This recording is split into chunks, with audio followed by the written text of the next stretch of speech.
అందరికీ నమస్కారం. ప్రజాస్వామికంగా ఎన్నికల ప్రక్రియ ద్వారా తెలంగాణ రాష్ట్రంలోనే కాదు దక్షిణ భారతదేశం మొత్తంలోనే ఒక కొత్త ఒరవడికి తీర్చిదిద్ది కొనసాగిస్తున్న సిరిసిల్ల రాజన్న సిరిసిల్ల జిల్లా ముద్రాజ్ సంక్షేమ సంఘానికి హృదయపూర్వక అభినందనలు.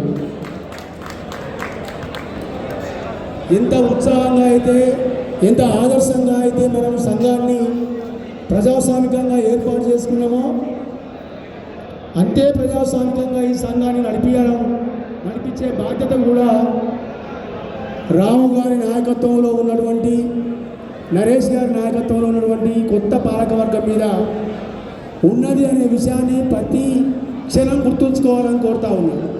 ఇక్కడ ప్రభుత్వం నుంచి ప్రాతినిధ్యం వహిస్తున్న పెద్దలు ఉన్నారు కాబట్టి వాళ్ళ దృష్టికి కొన్ని విషయాలు మీ అందరి పక్షాన తీసుకుపోవాల్సిన బాధ్యత మా మీద ఉన్నది. ఒకటి, సంఘానికి కొత్త కార్యవర్గానికి ఒక సూత్రాన్ని మీరు మనసులో పెట్టుకొని పనిచేయాలని కోరుతూ ఉన్నా. అదేంటంటే సమిష్టిగా నిర్ణయించుకోండి, ఉమ్మడిగా కార్యాచరణ చేయండి. ఇవాళ ముదిరాజులు ఎందుకు వెనుకబడి ఉన్నారు? రాజకీయంగా ప్రాతినిధ్యం ఎందుకు లేదు? ఆర్థికంగా ఎందుకు వెనుకబడి ఉన్నాము అంటే దాదాపు 50 సంవత్సరాలుగా ముదిరాజు సంఘాలన్నీ కూడా వ్యక్తి కేంద్రంగా పనిచేస్తూ ఉన్నాయి, జాతి కేంద్రంగా పనిచేస్తలేవు. వ్యక్తులు మాత్రమే కేంద్రంగా, అంటే జాతి మొత్తం వ్యక్తుల కోసం పనిచేస్తున్నది. జాతి మొత్తాన్ని వ్యక్తులు తాకట్టు బట్టి బతుకుతూ ఉన్నారు తప్ప జాతి కోసం వ్యక్తులు పనిచేస్తలేరు. ఆ లోపం మనలో ఉన్నది.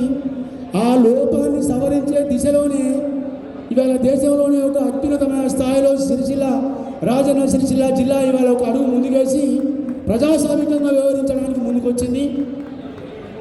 ఈ ఒరవడి అనేది వ్యక్తుల కేంద్రంగా కాకుండా జాతి మొత్తం, ముదిరాజ్ జాతి మొత్తం కేంద్రంగా నాయకులు పనిచేసే విధంగా ఒత్తిడి కేంద్రంగా రాజన్న సిరిసిల్ల జిల్లా పనిచేయాలని చెప్పి నేను ఆశిస్తున్నా. పనిచేస్తుందని కూడా నమ్మకంతో ఉన్నా. ముఖ్యంగా మన ప్రభుత్వ ప్రతినిధులు ఉన్నారు కాబట్టి ఒక 2 విషయాలు వాళ్ళ దృష్టికి తీసుకురావాల్సిన అవసరం ఉంది. మనం తర్వాత మళ్ళీ ఎప్పుడైనా ఒక సదస్సు పెట్టుకొని చాలా విషయాలు, చాలా మార్పులు ప్రపంచవ్యాప్తంగా వస్తున్నాయి. కులాల విషయంలో కానీ, ఉపాధి విషయంలో కానీ, కుల వృత్తుల విషయంలో కానీ చాలా మార్పులు వస్తున్నాయి. అవన్నీ మాట్లాడడానికి ఇది సందర్భం కాదని నేను అనుకుంటా ఉన్నా.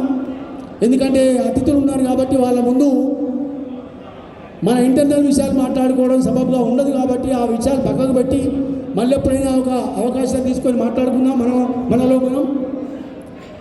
ఇవాళ ప్రభుత్వం అధికారంలోకి వచ్చిన తర్వాత మొట్టమొదటి స్టెప్గా కుల జనాభా గణన చేయడం అనే దాన్ని వ్యక్తిగతంగా తెలంగాణ ఫిషరీస్ సొసైటీ తరఫున నేను స్వాగతం పలుకుతూ ఈ ప్రభుత్వానికి అభినందనలు తెలియజేస్తూ ఉన్నా, ధన్యవాదాలు తెలియజేస్తూ ఉన్నా. ఏ స్పిరిట్తో అయితే మీరు ఈ జనాభా గణనను తీసుకున్నారో అదే స్పిరిట్తో గత ప్రభుత్వంలో జరిగినట్టుగా కాకుండా ఈ ప్రభుత్వంలోనైనా మీరు సవాలుగా తీసుకొని చేసినందుకు తప్పకుండా జనగణన ఏదైతే మీ ముందుకు వస్తుందో అది ప్రజాక్షేత్రంలో వ్యక్తీకరించాలి, ప్రకటించాలని చెప్పి మీ అందరి పక్షాన వాళ్ళని కోరుతా ఉన్నా. రెండవ విషయం, కుల జనన ప్రకారంగా ఏదైతే మిత్రులందరూ ఇప్పటిదాకా ప్రస్తావిస్తూ ఉన్నారు, ఏ ప్రకారం చూసినా కూడా ఈ రాష్ట్రంలో బీసీలలో ముదిరాల జనాభా అత్యధికంగా ఉన్నదనేది నిర్వివాదాంశమైన విషయం. స్వయంగా ఈ రాష్ట్ర ముఖ్యమంత్రి రేవంత్ రెడ్డి గారే అనేక ఇంటర్వ్యూలలో అంగీకరించిన విషయం. కాబట్టి ఆ మేరకు ఇవాళ ప్రభుత్వంలో ప్రాతినిధ్యం ఇవ్వడంలో కానీ, నిధులను కేటాయించడంలో కానీ, పనులను కల్పించడంలో కానీ ఆ మేరకు మా జనాభా దామాషా ప్రకారంగా మా వాటా మాకు ఇవ్వాలని చెప్పి, మీరిచ్చిన జనాభా ప్రకారమే కేటాయించాలని చెప్పి మీ అందరూ కూడా విజ్ఞప్తి చేస్తూ ఉన్నా. ఈ ప్రభుత్వం అధికారంలోకి వచ్చిన తర్వాత వెంటనే డిప్యూటీ చీఫ్ మినిస్టర్ గారు బట్టి విక్రమార్క గారు పవర్ మినిస్టర్గా ఉన్నారు.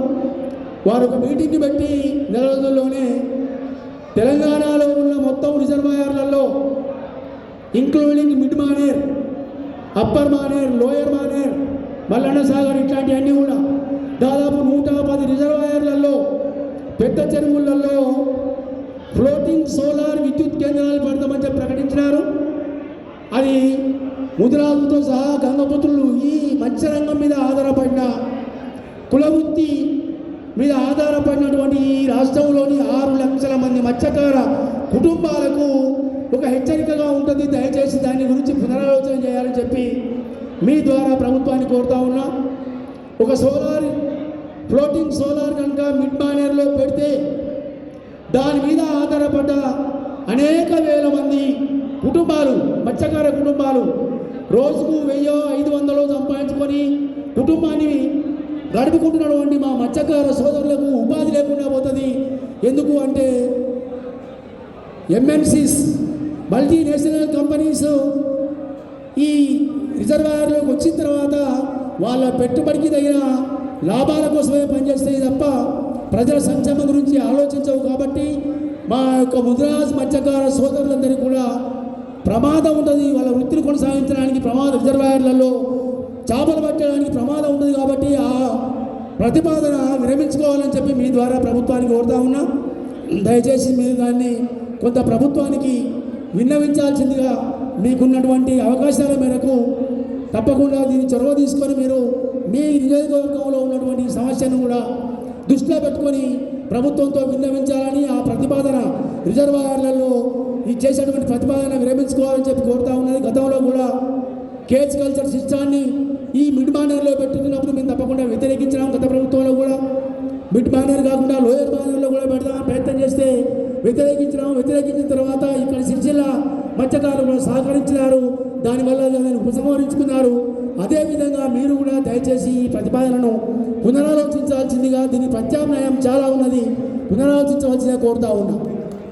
రెండవది, మన దగ్గర వరద కాలువ కాంగ్రెస్ పార్టీ ప్రభుత్వంలో పివి నరసింహారావు గారు ఉన్న కాలంలో వరద కాలువను మనం ఇక్కడ నిర్మించుకున్నాం. దేశంలోనే ఎక్కడా లేని విధంగా ఒక మంచి వరద కాలువ, దాదాపు చాలా పెద్ద వెడల్పుతో ఉన్న వరద కాలువ. ఇవాళ కాలువలలో కూడా చేపలు పట్టేటువంటి టెక్నాలజీ కొత్తగా దేశవ్యాప్తంగా ప్రపంచవ్యాప్తంగా వచ్చింది. కాబట్టి మీ ప్రాంతం, మన ప్రాంతంలో కూడా కాలువలలో చేపలు పట్టేటువంటి ఎప్పుడైతే నీళ్లు ఉంటాయో తక్కువ కాలంలో 100 రోజులలో ఉత్పత్తి జరిగేటువంటి చిన్న చిన్న చేపలు, అవి కొలిపలు కావచ్చు, జల్లలు కావచ్చు, ఇట్లాంటి చిన్న చిన్న చందమామలు కావచ్చు, గెచ్చులు కావచ్చు, ఇట్లాంటి లోకల్ వెరైటీస్ పెంచడానికి కెనాల్ ఫిషరీస్లో అవకాశాలు ఉన్నాయి. దయచేసి ఆ విషయాన్ని కూడా మీరు తప్పకుండా తీసుకోవాలని కోరుతా ఉన్నాం. మూడవది, చాలా అన్యాయం జరిగింది. తెలంగాణ వచ్చినాక మా ముదిరాజుల జీవితాలు బాగుపడతాయని మేము ఎంతో ఆశతో ఉద్యమాలలో అనేక త్యాగాలు చేసినాము. అంతకుముందు ప్రజా ఉద్యమాలలో, విప్లవోద్యమాలలో ఏ విధంగా అయితే ముదిరాజు ప్రత్యేక సంఖ్యలో ప్రాణాలు అర్పించిండ్రో, త్యాగాలు చేసిండ్రో, తెలంగాణ ఉద్యమంలో కూడా ముదిరాజులే అత్యధికంగా పాల్గొని అనేక త్యాగాలు చేసినారు.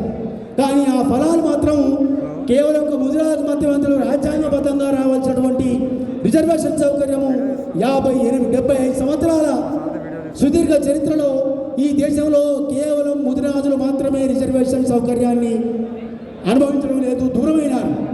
ఏ కారణం వల్ల కావచ్చు, కానీ రాజ్యాంగబద్ధంగా ముదిరాజులకు రావాల్సినటువంటి రిజర్వేషన్ సౌకర్యాన్ని మీ ప్రభుత్వం హామీ ఇచ్చింది. తప్పనిసరిగా అది ఏ రూపంలో చేస్తారు, ఎట్లా చేస్తారు అనేది ఆలోచించి దాని గురించి ఒక ప్రత్యేక కమిటీ వేసైనా కూడా అధ్యయనం చేసి వెంటనే పరిష్కరించాలని, అది మీ ఎన్నికల మేనిఫెస్టోలో కూడా ఉన్నది కాబట్టి దాన్ని పరిష్కరించాలని కోరుతా ఉన్నాం. అదేవిధంగా గత ప్రభుత్వం 15 సంవత్సరాల పాటు కాలయాపన చేసి ఒక మత్స్య విధానం లేదు ఈ రాష్ట్రంలో. ప్రపంచమంతా మత్స్య విధానం ఉన్నది. పక్కన ఆంధ్రప్రదేశ్ రాష్ట్రం విడిపోయిన తర్వాత 2015లో ఫిషరీస్ పాలసీ పెట్టుకున్నది. అన్ని రాష్ట్రాలలో ఫిషరీస్ పాలసీస్ ఉన్నాయి, కానీ తెలంగాణలో మాత్రం ఫిషరీస్ పాలసీ లేదు. ఫిషరీస్ పాలసీ లేకపోవడం వల్ల సమస్యలు వస్తున్నాయి. కాబట్టి ఫిషరీస్ పాలసీని రూపొందించవలసిందిగా మీ ద్వారా ప్రభుత్వాన్ని విజ్ఞప్తి చేస్తూ ఉన్నా. అదేవిధంగా ఎన్నికల మేనిఫెస్టోలో మీరు కూడా హామీ ఇచ్చినారు, ఫిషరీస్ కార్పొరేషన్ ఏర్పాటు చేస్తామని చెప్పి హామీ ఇచ్చినారు. దయచేసి అది కూడా మీరు ఇప్పటికే ముదిరాజుల ఫైనాన్స్ కార్పొరేషన్ ఏర్పాటు చేసినారు. దానికి మీ అందరికీ కూడా ప్రభుత్వానికి ధన్యవాదాలు తెలియజేస్తూ ఉన్నాం మా ముదిరాజులందరి పక్షాన. అదేవిధంగా అదే ఒరవడిలో హామీ ఇచ్చినటువంటి ఫిషరీస్ కార్పొరేషన్ను కూడా ఏర్పాటు చేయాలని కోరుతూ ఈ అవకాశం ఇచ్చాను. ధన్యవాదాలు తెలియజేస్తూ ఉన్నాం. జై ముదిరాజ్.